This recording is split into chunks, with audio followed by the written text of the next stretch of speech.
Welcome to the Lalulah podcast. Real life conversations about modern sexuality and how to live a happy, healthy, turned on life.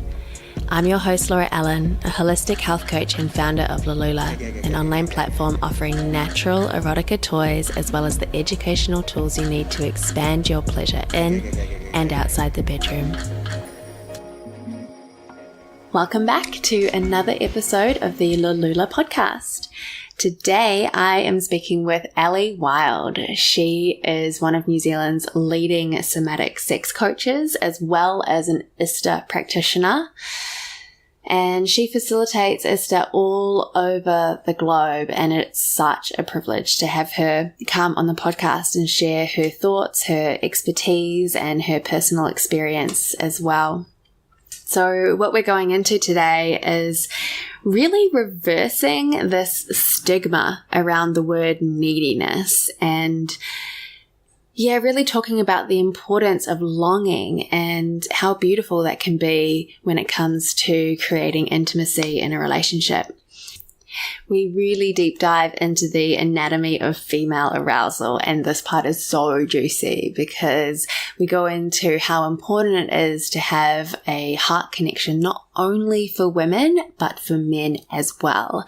And we also go into some of the tools that we can use to create and develop deep and meaningful emotional intimacy, either in your existing long-term relationship, in a new relationship, or even within your friendships. Ellie has so much profound knowledge and experience when it comes to healthy sexuality, having healthy relationships, as well as developing a really beautiful, loving relationship with yourself.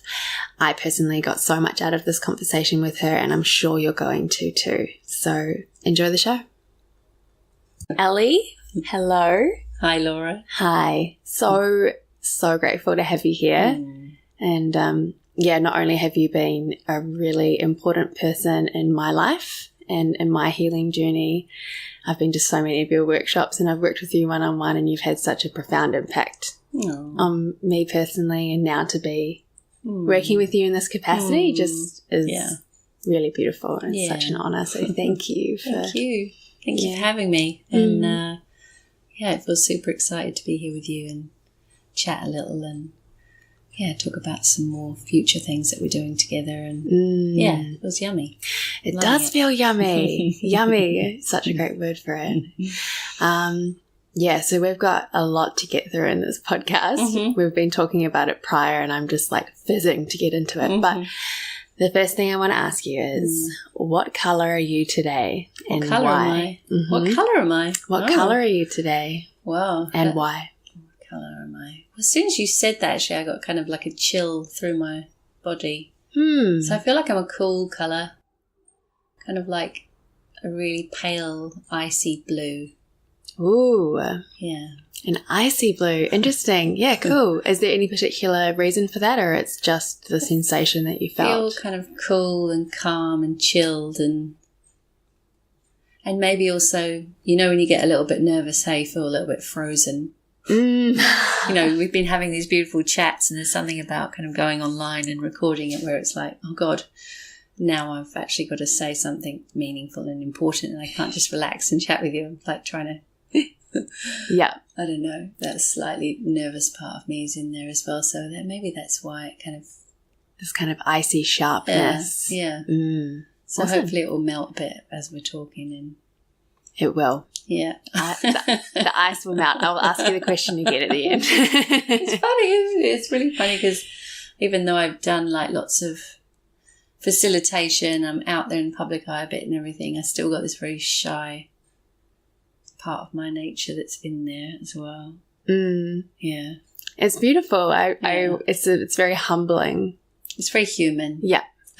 Yeah. Keeps me grounded. Yeah, absolutely. And that's something that I really appreciate about you and about your facilitation is it's direct and it's to the point, and it's very human. Yeah, at the same time, which is makes everything so relatable and accessible and easy to tap into. Yeah. So I'd love to know a little bit about you and your story and what got you onto this to this field of work. And I guess what was the catalyst for you to start working within sexuality? The catalyst was a really dysfunctional, bad relationship that ended up with me in quite a desperate space inside of myself, and really have lost myself. And that was the catalyst for me to go and explore what I thought was a tantra retreat, but really had no idea. I think if I hadn't got to that place of desperation, I might not have taken such a big leap, because for me back then the idea of doing something like a tantra retreat was really scary, and so I needed a big push to be able to do it. And I remember sitting in the opening circle, and everyone was going around sort of sharing what they were doing there, and everyone was like sort of psychologists and counsellors and healers. And I remember sitting in the circle and thinking, wow, these people, like, I've kind of got to stretch myself to keep up with them. It feels good to be sitting in this circle. And then when it got to me and what I was doing there, it just blurted out of my mouth, I just want to try and learn how to have good sex. Let's be honest. That's why I thought I was there, but actually what I ended up getting from that course, which interestingly is a course that I now teach on internationally, was so much more than just learning how to have better sex. It was learning how to really deeply connect with myself. So much more was in there, such a big healing journey, and how closely my sexuality was linked to my sense of self-worth, and learning about boundaries. I didn't have any boundaries, and I didn't know how to communicate when I didn't want something very well.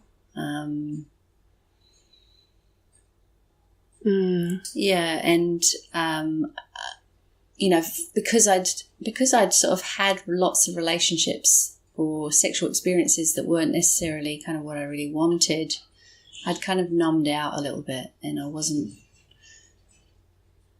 as sensitive as I could be, I suppose. So in terms of pleasure, I wasn't experiencing a lot of pleasure, but it was so much more than that, because I was overriding myself in lots of ways in terms of what I thought I deserved in a relationship, and what I actually tolerated from my intimate relationships, and how my emotional life was, and how scared I was of my emotions, and how I couldn't really, even though I'd done a lot of personal development work and a lot of stuff that was very sort of spiritual, connected to angels and ascended masters and, that sort of galactic cosmic stuff. Actually, on this earth plane, I wasn't very functional.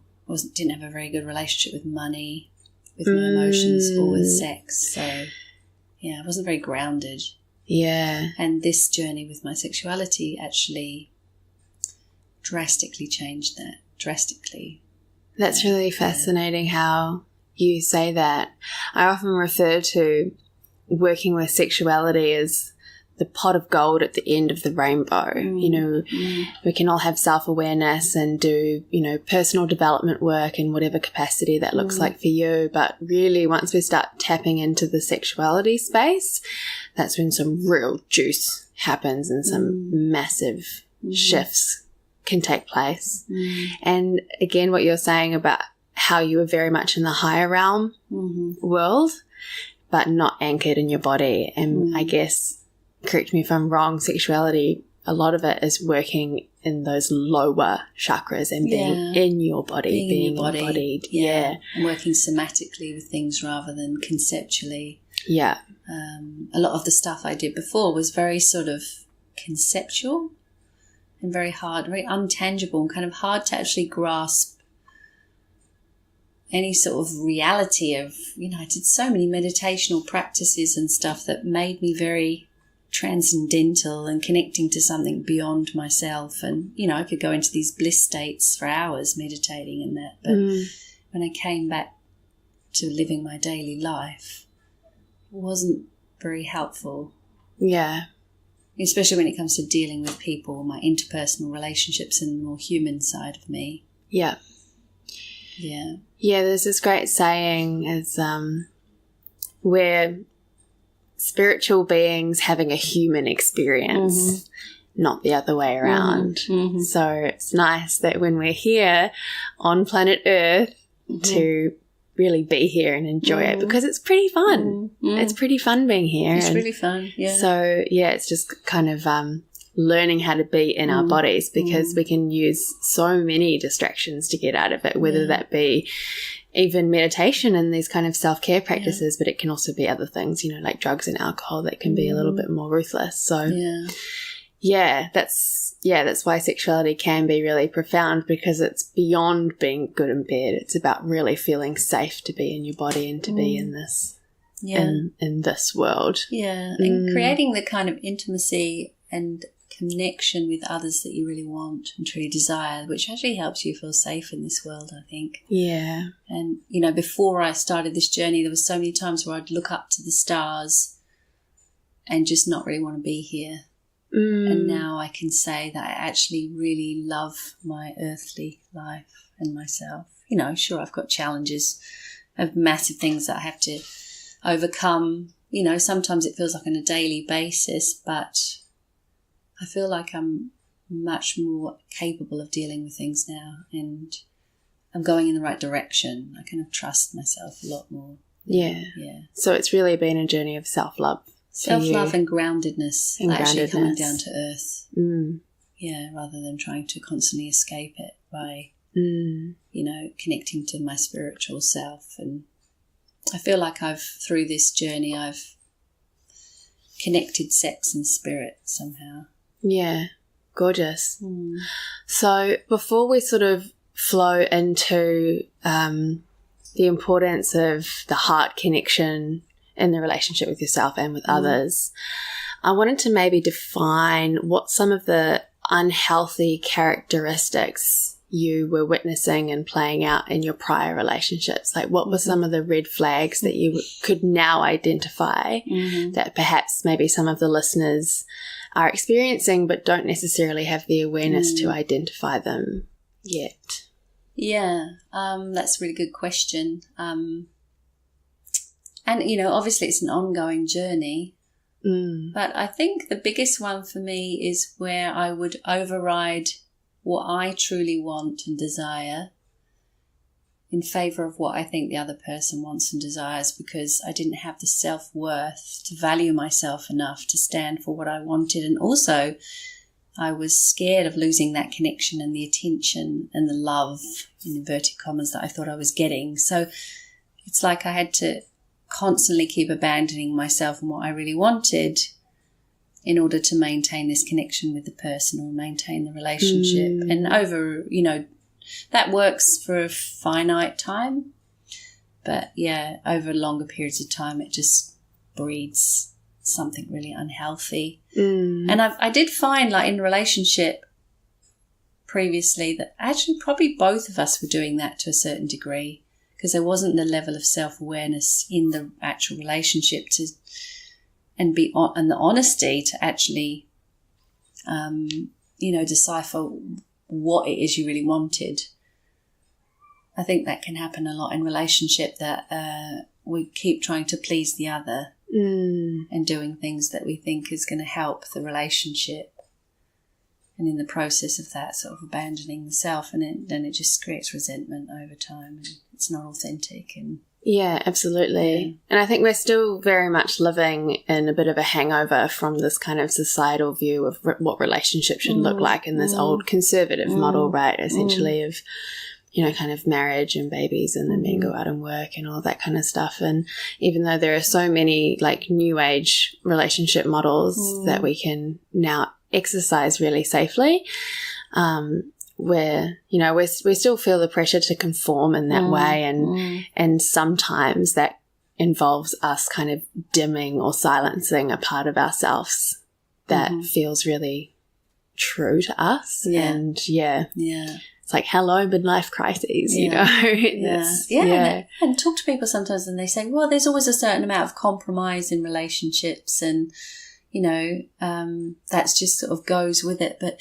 the compromise happens in a codependent relationship. When you have a relationship where they call it interdependence. So you depend on one another, but it's in a healthy way. Then actually you're not compromising yourself. You know, maybe there's things you choose to do for the relationship, but it's not at the cost of something that's really important to yourself. I think that's the difference these days that I've kind of matured into, thankfully, and the people that I'm attracting into my life now reflect that back to me in my relationships. There's not a compromise happening anymore. Yeah, and you really know within yourself, you sort of reach a point where it's just like, you know what, this is what's true for me, this is what I stand for, and it's actually a non-negotiable. Yeah. And then learning to relate from that space and appreciate other people's boundaries and be able to truly hear and receive other people's truths, even though it might be a little bit hard for you to hear. And then as a couple, you kind of adapt into these spaces that are a true expression of each other, right? Yeah. And then there's that sense of freedom in a relationship to really be who you need to be, who you want to be. That actually leads us quite nicely into this whole dependency piece, because part of what we were talking about is this what is healthy dependency, what is unhealthy dependency, and then we were also discussing this kind of real negative stigma around the word neediness and talking about self-love, like loving ourselves to the point where we don't need love from another person and so on, because we don't want to come across as needy or clingy or anything like that, which, you know, is a little bit, we think, silly. So do you want to maybe I'll get on a rant if we're not careful, but it's definitely something I've noticed in the sort of circles I'm moving in a lot. So sort of a yoga scene and people that are waking up and sort of being more conscious of who they are and wanting to live a more sort of empowered life and doing self-development courses and workshops. And there's so much goodness happening in that whole realm. I don't want to knock it, because it's definitely a really important part of our journey to really learn to love ourselves and also to, you know, have practices or things in our life that help us to connect to something bigger than us, so that we can source our love from something, you know, beyond our mere mortal self. You know, whether that's, I don't know, whether you believe in God or the divine, it's irrelevant. It's more like, how can I really calm my nervous system down? What practices, what things do I have within me, and what skills can I generate in me that's actually really going to, so that I can be there for myself. And really, when the shit hits the fan, there's no one else around, I know I can take care of myself. And that's a really, really important part of our journey to empowerment, that we know that we have that. Because basically, if you think about it, the most important relationship we have is ourselves. We come into this world alone and we die alone, and you know, that sounds very morbid, but it's kind of the truth. You know, it's a solo journey in some ways. And then we have people in our lives that have meaning to us, that, you know, and that's so beautiful. But what I think happens is, in this journey of sort of self-sourcing, let's call it self-sourcing and self-love, what can happen is you forget that this should not replace a love from another. Like, we actually need, because I think, you know, with my journey, I became so independent and so able to source what I needed from myself over so many years, being a single mum and being on the other side of the world for my family as well.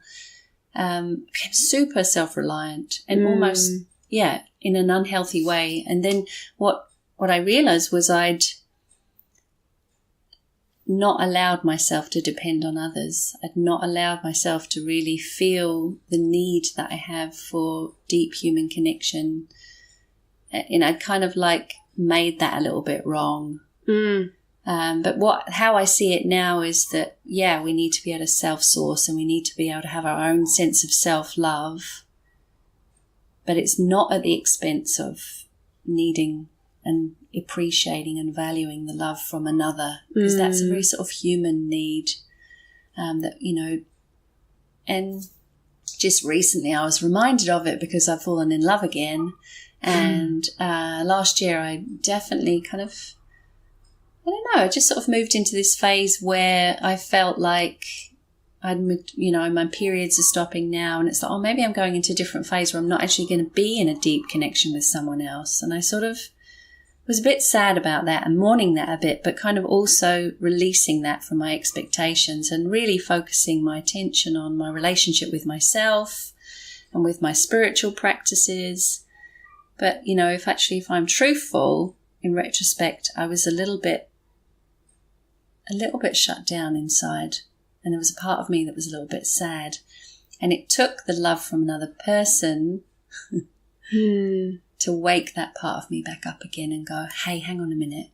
That really quiet human part of you that's actually really longing to feel loved from another human being. Yeah. That's still in there. Yeah. And really, really beautiful to have that part of me woken up again. And although it's like that's not going to replace my ability to generate love in myself, it's kind of like there as well.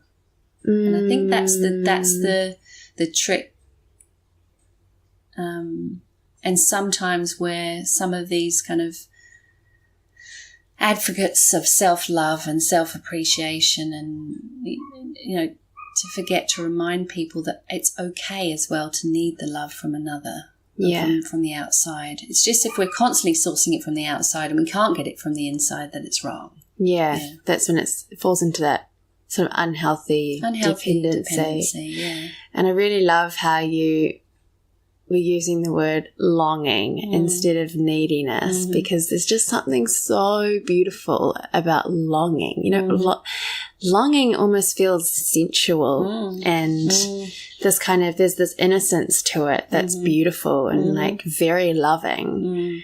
So maybe there's an invitation there to replace the word neediness with longing and accepting that and loving that part, because it is such a basic human need to feel connected to our lover, our lovers, our partner, and our community.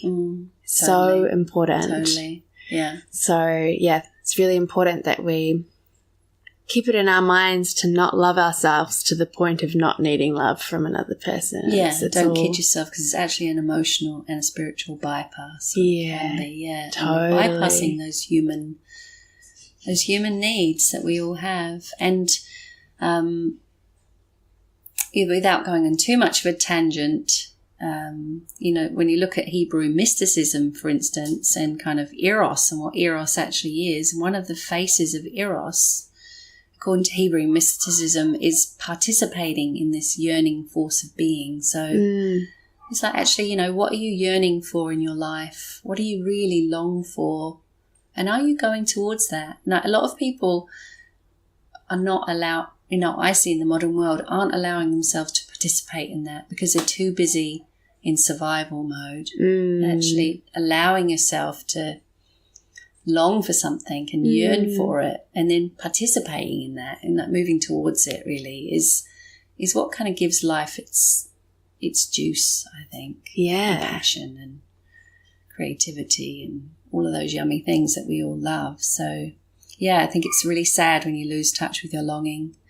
And another thing that can happen is when you don't connect to your longing, then it becomes neediness. And it goes kind of more into the shadows, and then it just comes out in sort of more insipid ways, or indirect ways, or controlling ways, or so because we're not giving it the space that it needs, it's kind of acting out, and it's popping out in other ways that aren't come necessarily. Out when you've got PMT or something, or something like that.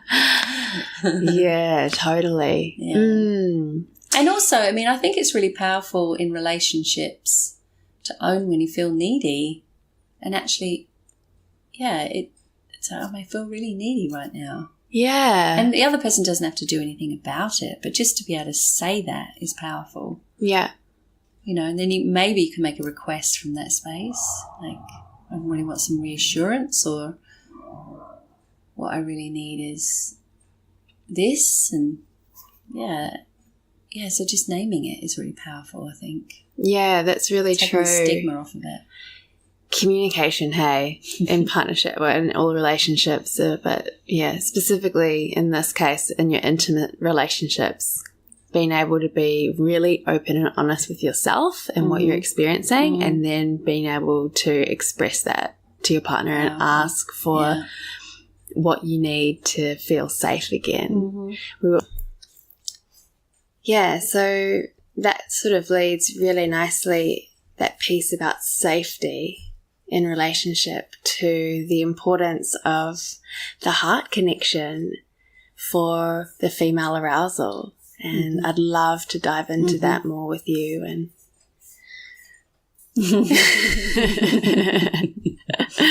if anyone can hear that licking noise, it's my dog. He's now licking the floor. He's stool. making an appearance on the podcast. So welcome, Sid. Thank you for joining us too. That furniture needs a good clean, doesn't it, over there? Yes, yeah. All right. So the importance of the heart for deepening intimacy in your connection with your partner, and then also how that activates the female arousal system. It's a huge part of female arousal. And so that's arousal in the woman's body, but it's also the feminine in men as well, which is often not talked about much. But I'm going to focus on, the anatomy of arousal in a female body to start off with, because, we've got these beautiful female bodies, and sexually, we're in that feminine pole usually because, you're the one that's going to be penetrated if you have sex. And if you look at the female physical form, you've got an opening in the yoni, so there's an entrance, so it's like a going in or a receptive or a sort of yin space in the body there. And then if you go up to the chest and the breasts, you've got this protruding breasts, and that's kind of our more dynamic pole. That's the yang part of us, is our breasts and our heart. And actually that is, according to Taoist philosophy, that's where our sexual energy starts as women, is actually in the heart. Right. So that's our sort of penetrative force from the female body, is from our heart and from our breasts. Yeah. We want to penetrate the world with our love, basically.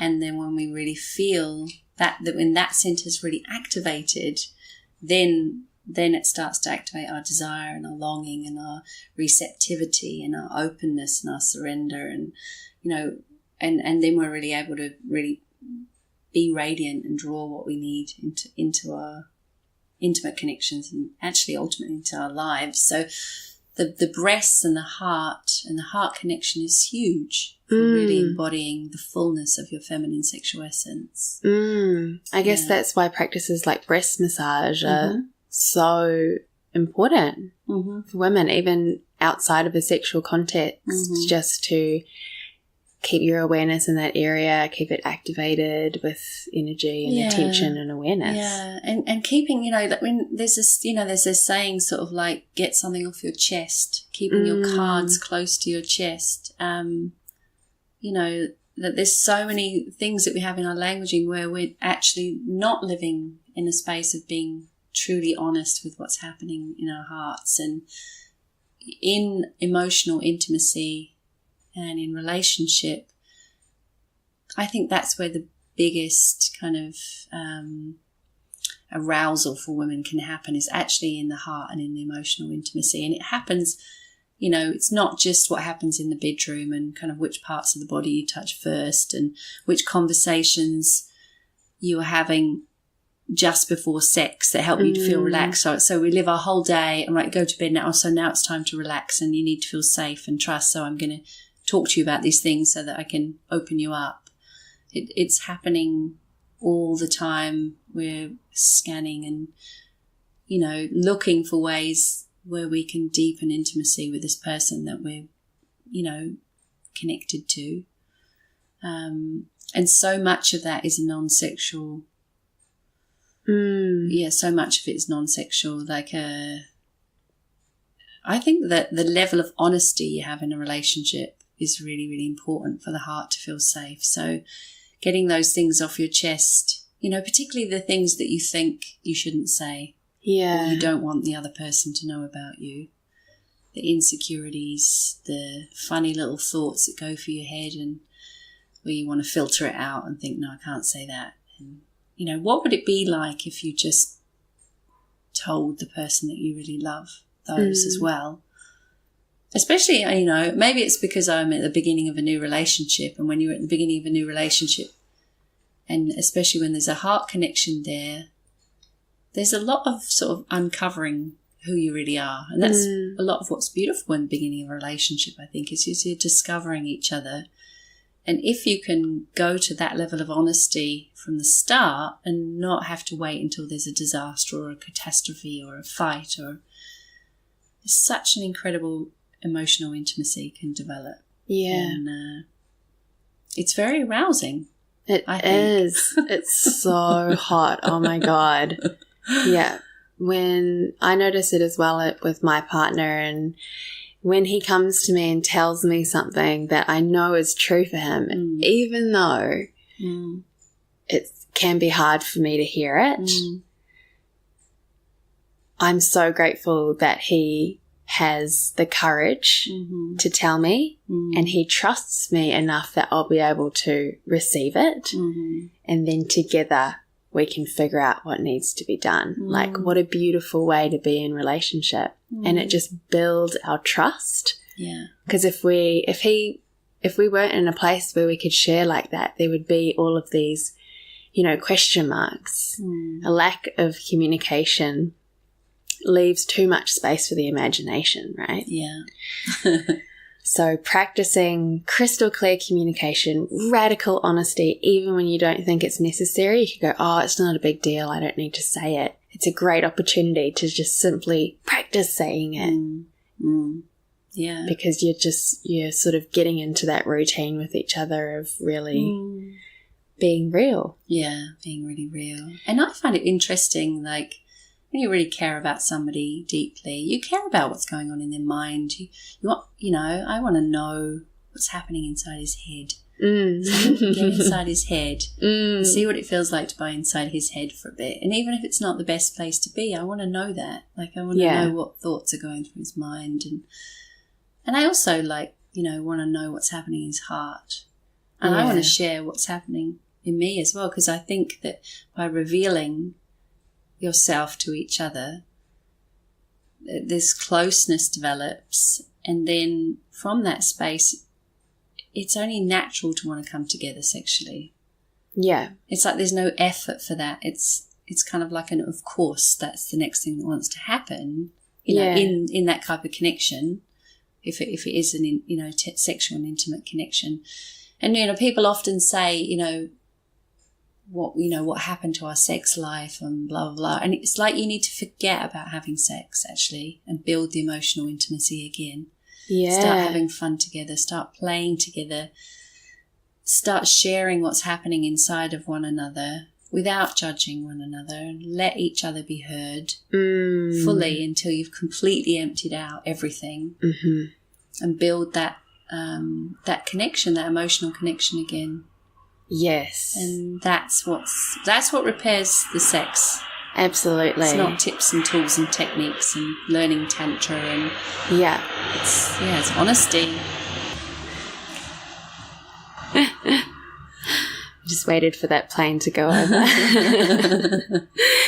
Yeah, absolutely. And I love what you were saying before about sex being a celebration of that experience together. So the play and the exploration and the emotional intimacy that you're creating together, because that's lovemaking too, right? It is, especially from the feminine perspective, because from the feminine or the female perspective, feminine in men and women actually. Yeah.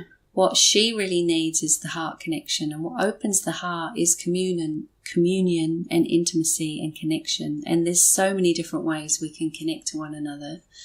And, shared experiences like doing something that you both find a lot of joy in, lots of different things like eating beautiful ice cream, looking at a sunset, and, playing silly games and talking about things that you need to give time to talk. All of that is foreplay. And the thing is, we live in such a fast world that almost has lost the ability to make space for all of that. And it's a part of sex. Absolutely. Yeah. It's a big part of sex. Creating space for all of that lovemaking, and realizing that foreplay starts when the orgasm ends. It doesn't, it's happening all day, every day. How we interact and connect with each other is going to determine how open and receptive we are as the feminine in bed. And there's so many things to take away from that, but first I want to acknowledge the feminine in men as well. It's so important to acknowledge that men have these needs too, and it's important for them to feel nurtured and cared for and heard and seen and held and loved and worshipped. Okay. And it's okay for them to be vulnerable. It's okay for them to be scared. It's okay for them to cry. It's okay for them to feel weak, and for us to be the strong ones sometimes. And it's actually really powerful for a man to admit he's failed or he's scared.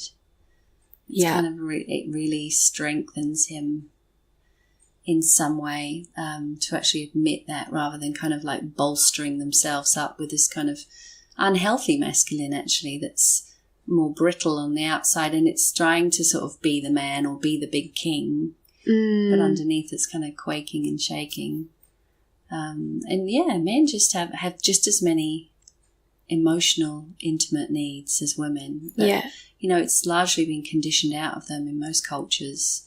And I think that's really sad. And I think that, heterosexual women really long for more emotional intimacy. Yeah. And actually, we've got to lead the way. Yeah. We're the ones that have a greater level of emotional intelligence, usually, because it's been conditioned out of men. So rather than make them wrong for it, why don't we help them? Yeah. That's the more empowered feminine way, actually, I think. Absolutely. We're all in this together, and it's not about emasculating our men. No. Or shaming them, blaming them for everything, or for not being emotionally whatever. Yeah. And leading by example and supporting them however they need it. There's this great quote. It's really relevant for this conversation, and it goes, "It's better to be soft and strong than to be hard and weak." Right, yeah. Yeah. So it's allowing that softness and that vulnerability, and knowing that that is a big part of your strength, rather than putting on this mask of, toxic strength in inverted commas, when you're actually really just breaking on the inside. Yeah. So, another thing that I was really resonating with what we were talking about before was that piece around either rediscovering emotional intimacy with a long-term partner, or, developing it in a really kind of deep and meaningful way with a new partner. And what are some of the tools that we can use to help do that, to reestablish that emotional intimacy, create new healthy patterns for communication, or start off on a really fresh foot in relationship? Well, I've got two favourite kind of beautiful processes that I use with clients, and also in my own personal life sometimes. But the first one is called the what else process. So what that basically is, when you lose connection with someone, or when you're kind of in a space of being slightly triggered or whatever, what you really need to know is what's going on for the other person. And that can help you understand them better, and then inevitably move towards empathy for them, and then build a connection and have compassion for one another, and then love can come from that. So it's a very simple process, and it involves sitting opposite one another and looking into each other's eyes. And then one person will ask, what's going on for you? What's on top for you? What's on top for you is probably less triggering. And the other person will simply share what's inside of them, what they're feeling, what their thoughts are. And then all the other person is going to do is when the person pauses at the end of their sharing, they're going to say, and what else? And then the person will keep emptying out what else is in there. And then it's like, and what else? And the person that's listening, that's asking what else, is not saying anything else apart from and what else. Yeah. Even if they want to respond to something the person said and or they want to react or defend themselves or it's triggering something in them, they're just going to feel that and breathe. And that's what holding space is. And, you know, then you can swap it around again and the other person will take turns and say, what else? Again. Yeah. So is it what you go backwards and forwards with it until there's nothing left in either one of you and you've both emptied out and you've both expressed everything that's inside of you. And usually what happens in that process, sometimes it takes a long time, especially if there's a lot there, a lot of emptying out, is once you're both empty and you've really heard one another and really listened and let the person be heard and seen and witnessed. And, you know, when you just hold the space and you don't react to it and you don't defend yourself, they don't feel judged either. Yeah. And so it's a massive healing that can happen in that. And as long as you both get the chance to empty out, it's a beautiful way of coming, you know, really seeing one another and building that emotional intimacy again and, you know, revealing yourself to one another. And even if there's things in there that you know the other person isn't going to like hearing, it does create connection and trust. And eventually, if you keep going with the process, it's amazing what can happen. Yeah. So that's one really beautiful exercise that you can do. Yeah, and people really underestimate how erotic it is to be understood, truly understood. And I love what you're saying about that's what holding space is, right? Yeah. Because so often when we're listening to people, we're thinking about what we're going to say next or how we can fix them or do I need to defend myself or all this hurts. And well, that's not true. I didn't mean that. I didn't say that. Yeah, that's not what I meant, or, you know, like, fuck you, or, you know, like all that kind of stuff. But to be able to just sit there and listen and and put all of that stuff aside and really truly hear the other person, there'll be this softening for both of you, and you'll both have the opportunity to be fully and authentically expressed in this kind of like safe and calm environment.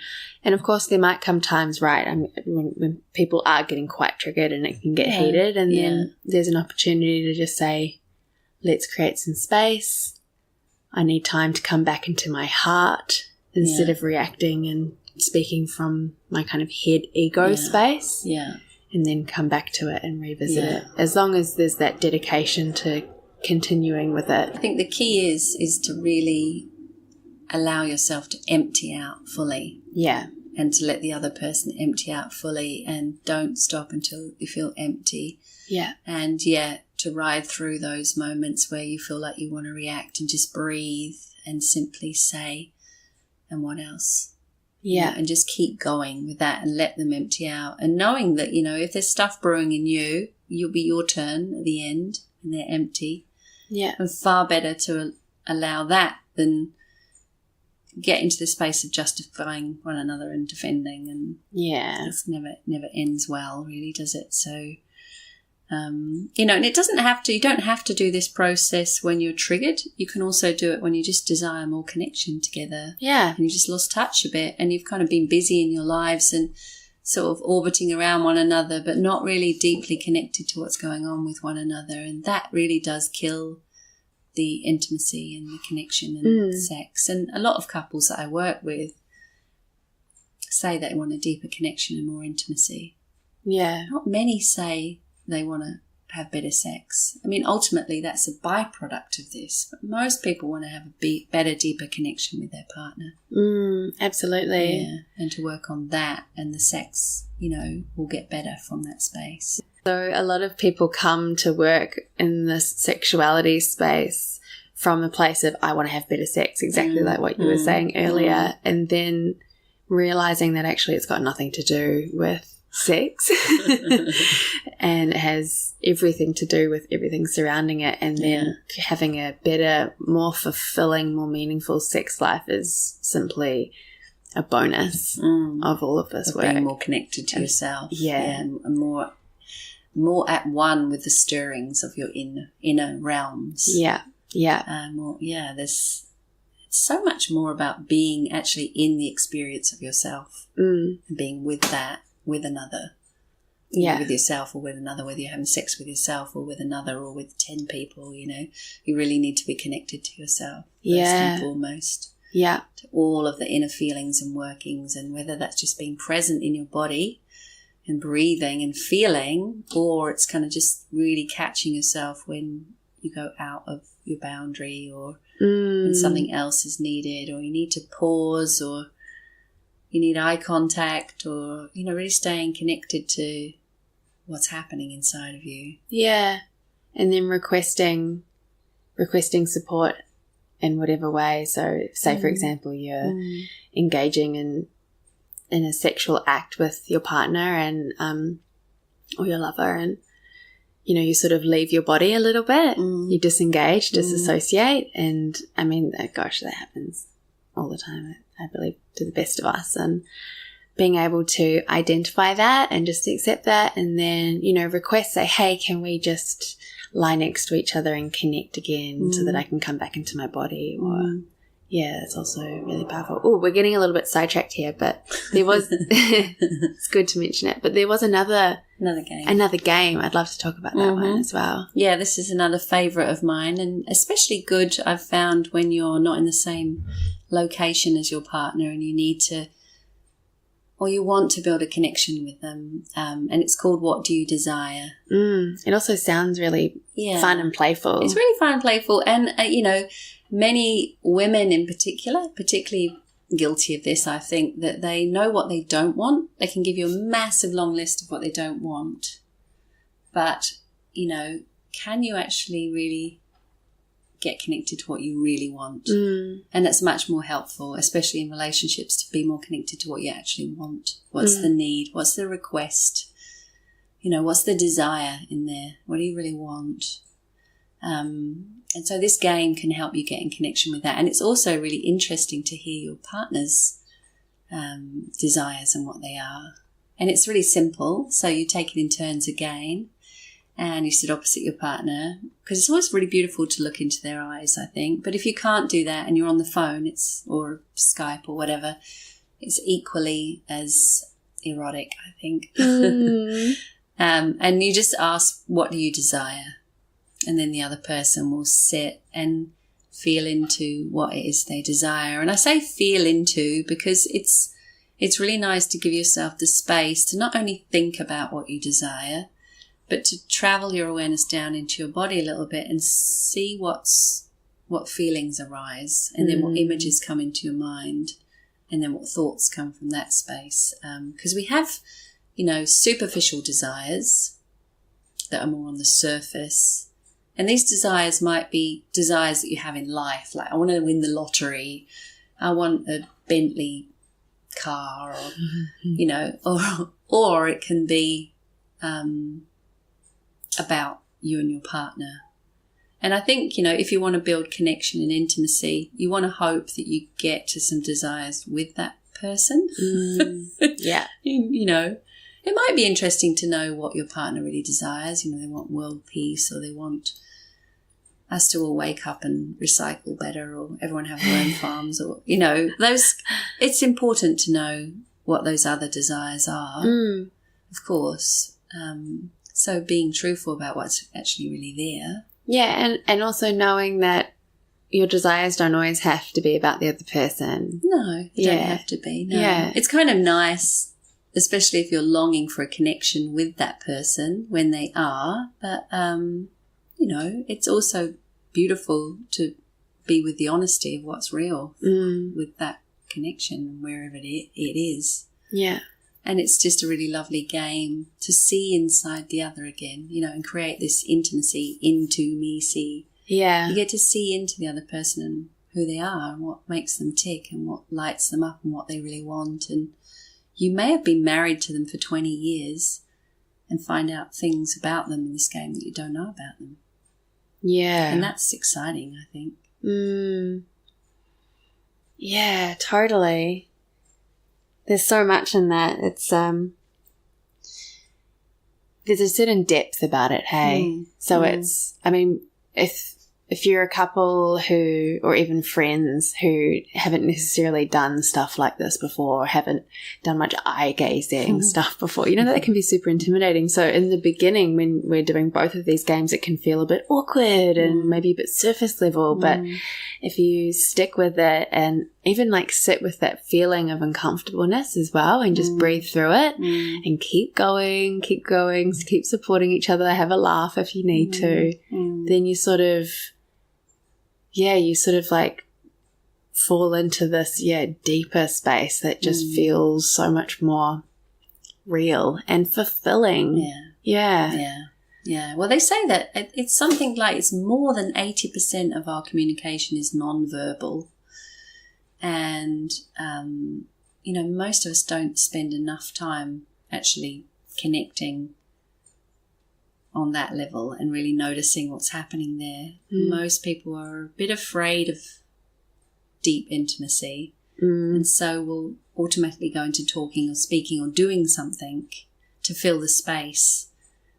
So it's good to get used to relaxing that muscle a little bit and being able to be with a more non-verbal communication. And it's fascinating, I think, when you do look into someone's eyes for longer than what feels comfortable, what starts to happen in your mind, what you start to see and what you start to feel. And, you know, they say that the eyes are the window to the soul. And I think if you stay looking into someone's eyes, you kind of get a feeling of that after a while, no matter what your spiritual religious beliefs are. There's something you really melt. Put words to. Yeah, that's and also the left eye is usually very different to the right eye. So the left eye is kind of said to be the eye of the soul, and the other one is the more human eye. So it can be quite interesting to look at both eyes and see the human one. The human eye normally looks a little more tired, a little bit more skeptical. And the left eye normally looks like a bit more peaceful and like it's been here a while and it knows it all and it's seen it 100 times. And fascinating, because I guess our left is our creative brain, right? And then the right is our... Yeah, because the hemispheres cross over, don't they? So the right part of the body is the left brain and the left part of the body is the right brain. So, and the right brain is the more intuitive, mystical kind of part of the brain that's more connected to or transcendental self, I suppose. So it can just be an interesting experiment to look into the eyes and compare and see what happens when you let go of the words and let the conversation in the eyes happen and what that does to your heart. I personally, I love eye gazing. And I remember when I first tried to do it, I was just like, what are you doing? Like, get away. It was so unbearable. It was unbearable. And it's just like, who are these people? They're crazy. I remember exactly the same. Yeah, I know. I'm like the hippies. God, they've lost it. But now I am totally in support of it because it is such a beautiful way to connect without words. Yeah. And when you really engage in it for a longer period of time, something happens and it's pure magic. Yeah. It's unexplainable. But, you know, I have read a book called Vagina by Virginia. Naomi Wolf. Naomi Wolf, sorry. Yeah, not Virginia. She really goes into the science behind eye gazing and it's fascinating. So I'll also link to that book in the show notes as well. Book. I love that book so much. It talks a lot about the non-sexual part of the anatomy of arousal for women. And it's really grounded in science, which is beautiful. Yeah. And it was very affirming for me personally to have the whole eye gazing piece again, like grounded in some measurable science. It really opens the heart and creates a lot of safety and trust, which actually opens the feminine more to intimacy and connection and ultimately maybe potentially sex. Yeah. I love eye gazing during sex. Sometimes it's really, especially right at the beginning of sex, like when you're just when you're just about to be penetrated, that's really erotic for me. Yeah. Oh my gosh, and it can be so scary as well.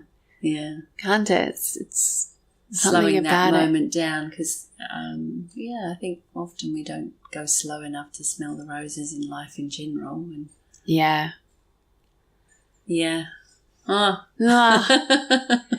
Yeah, I mean, some of the most beautiful sensations are the softest and the most subtle, and going slow and getting quiet is the best way to experience them. Yeah. You feel a lot more when you slow down, don't you? Yeah, absolutely. I remember I read Diana Richardson's book, Slow Sex, but basically I think all that book says is just slow down. Yeah. In all life. In a whole book. Yeah. To tell you to slow down, and we need to read a whole book to tell us that. But yeah, well. It's kind of simple. Yeah, well, the title says it all. Slow sex. Just slow down. Yeah, beautiful. So I'd like to wrap up with a couple of quick cues. Okay. And the first one is, how do you cultivate more pleasure in your life? How do you cultivate more pleasure in your life? Slow down. That's slow down. Yeah. Go slow. Yeah. Yeah. Perfect. Breathe more. Yeah. Breathe more and slow down. I like, the Maori kind of way of looking at white people, calling us pakiha, which means man without breath. Ooh. And, they saw pakiha people as they weren't really connected to their breath and therefore their power, and their embodiment, I suppose, and their life force energy. So I feel like breath has a really big part to play in inhabiting your body, in being in your senses, and teaching you to slow down and feel more. And I think it has a massive part to play in pleasure. Yeah, awesome. Next question is, what have you learned about self-love recently? What have I learned about self-love? That it can't be a replacement for love from another. It's as well as. Yeah. Yeah, and no amount of self-love can fulfill my need for love from another. Mm-hmm. Yeah. Yeah, and that's okay. And that's okay. Okay, I've kind of realised that that's not a bad thing, to want and long for love from another, and that human connection, how beautiful and powerful it is, and how it can take me into places inside of myself that I couldn't access just on my own. That I needed another person to come in to wake that up again and kind of wake me up to that part of myself. Beautiful. And it's so sweet. It is sweet. I feel relieved, It's like a sense of relief to admitting that. Yeah. Big relaxation in yourself, isn't it? It's like, yeah. I don't have to fight this urge anymore. I don't have to resist what's natural. So resilient and kind of think I've got it all together, and, I can do it alone, and I don't need anyone else. And, when I come together with others, it's just about sharing and, that I'm a fully sovereign, independent being, and yeah, I'm not really in need of others. Yeah. I think it's kind of... It's a lie. It's a lie. It's a lie. Yeah, we need each other. Yeah. And it's okay to need support from others, and it's okay to need connection with others and want it. We're put on this earth with how many of us are here? I don't think we're supposed to be so independent islands that are so self-reliant. We're actually, our challenge as humans is to learn to love and connect with one another. Amen. Yeah. Amen to that. Yeah. Individually and collectively, hey? Yeah. Yeah. Effort. Last question is, what is one book that has had the most profound impact on your healing journey? Just journey. One. I know it's like choosing your favourite child, but give it your best shot. I think it would have to be the Vagina book, actually. Oh, yeah. That's one that I've kind of kept in my awareness, and I always kind of tell people about it. That one, I was trying to think if there is any others. No, that would be the one. Yeah. Amazing. Yeah. I love that. It's my favourite too. Yeah. That book for me was a huge catalyst into my health journey.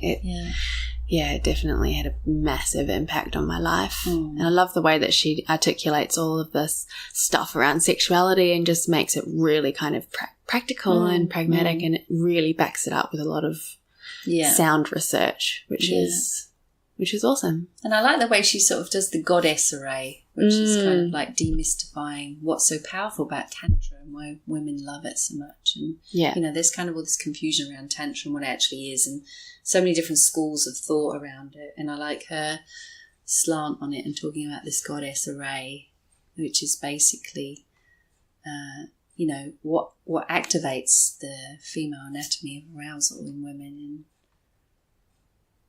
And I like the way she talks about it. Awesome. And that'll be linked in the show notes as well for anyone who wants to grab a copy. Epic. Thanks, Ellie. You're so welcome. It's lovely to sit here and chat with you. Absolutely. I'm not half as shy and nervous as I thought I was, really. No. So what colour are you now? What colour am I now? I'm definitely a lot warmer. Probably more of a pink. Oh, pink. That's quite a transition. Awesome. And hey, do you want to just let people know where they can find you if they wanted to see more of your work? If they want to work with me, so you could visit my website, which is www.ellie-wild.com. And how is that spelled? ELLIE and then hyphen and then wild with an E on the end. And also I'm teaching on the ISTA trainings all over the world. So that's a huge organism, not organisation, big kind of, I don't know how many facilitators there are now, but that was the first kind of Tantra in inverted commas retreat that I attended. It's not really a Tantra retreat. It's a empowerment program that includes sexuality, basically. Yeah. And that's happening all over the world. And then I'm also running my own retreats in New Zealand and beyond now. So it's amazing. You're on the rise big time. Super awesome. Yeah, so if you do want to check out any of Ellie's events that are coming up, go to her website and click on the event space. We're also going to be collaborating together on some pieces for Lalulah, which I'm really excited about. Just stay tuned. And Ellie's got a great presence on Facebook. She always posts really beautiful pieces, so follow her on the book as well. Thanks, Laura. Thank you.